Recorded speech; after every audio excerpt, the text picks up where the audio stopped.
آهای سایپا بگم من یه حرف خنده داری، پراید توی شیراز تصادف کرد با گوری، پراید رودش در اومد گاری خم نیومد بش، با یه ضربه گاری پراید شد مثل آبکش. همیشه ما میگفتیم به پراید تو گاری، اهانت کرده بودیم ببخش آقای گاری.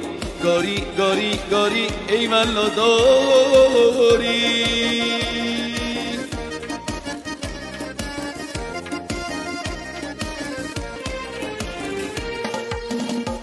هر کسی که پراید داشت شنیدم توی حرفاش، به هم میگفتن ای کاش که این پرایدمون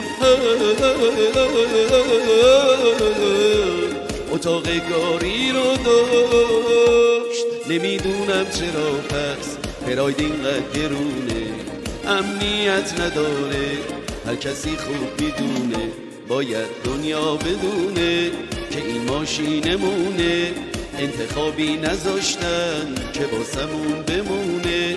پراید پراید پراید قاتل جونه.